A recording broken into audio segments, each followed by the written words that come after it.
कल्पना कीजिए कैसी मां होगी जिसने अपने ही हाथों अपने ममता का गला घोट दिया और इसकी लाश को उठाकर सैकड़ों मील दूर चली गई।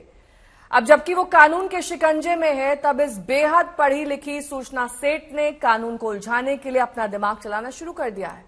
गरज ये है कि वो अब अपने सिरे से इस हत्या की वारदात से इनकार करने पर आमादा है, यानी सीधे तौर पर वो हत्या के इल्जामों से कन्नी काट रही है, जबकि लाश खुद उसके बैग में पाई गई। बेटे की हत्या के बाद बोली सीईओ मां। सूचना ने दावा किया उसने हत्या नहीं की। हत्या से पहले बच्चे को पिलाई कफ सिरप।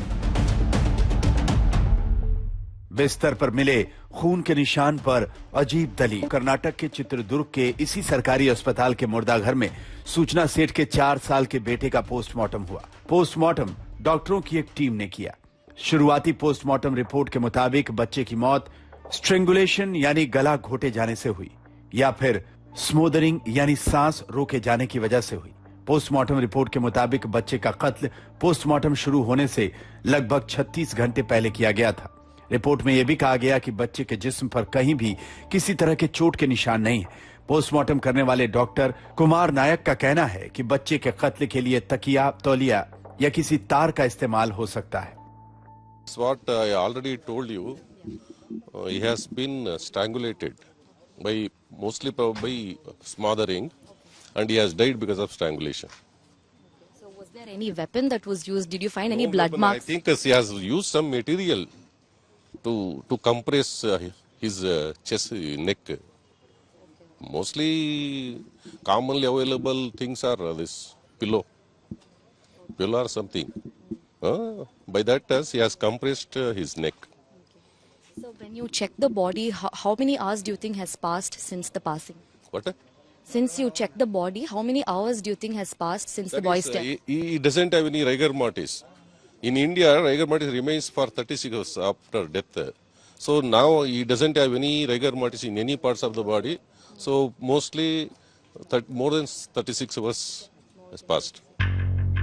अब इस पोस्टमार्टम रिपोर्ट ने एक बड़ा सवाल खड़ा कर दिया है। सवाल ये कि जब बच्चे के जिस्म पर चोट या जख्म के निशान नहीं है, तो फिर होटल सोल बनियान ग्रैंडे होटल के रूम नंबर 404 जिसमें सूचना ठहरी थी, उसमें खून के धब्बे कहां से आए?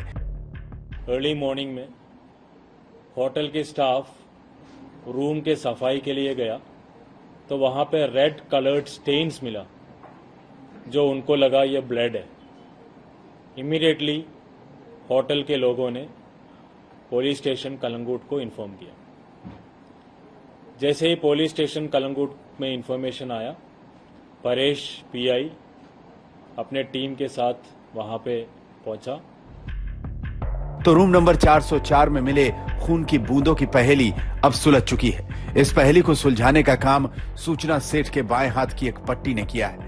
यह तस्वीर उस वक्त की है जब सूचना सेठ को गोवा पुलिस अदालत में पेश करने ले जा रही थी। तस्वीर में साफ है कि सूचना के बाएं हाथ पर पट्टी बंधी है।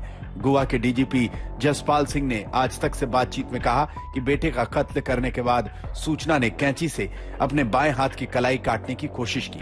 उसी कोशिश के दौरान खून रिसने लगा। कमरे में बरामद खून की वो बूंदें सूचना की ही थी। पुलिस अधिकारियों ने बताया कि जिस अपार्टमेंट में महिला रुकी थी, वहां पर कफ सिरप की 2 खाली बोतलें मिली। पुलिस को शक है कि उस महिला ने हत्या करने से पहले बच्चे को कफ सिरप की भारी खुराक दी थी।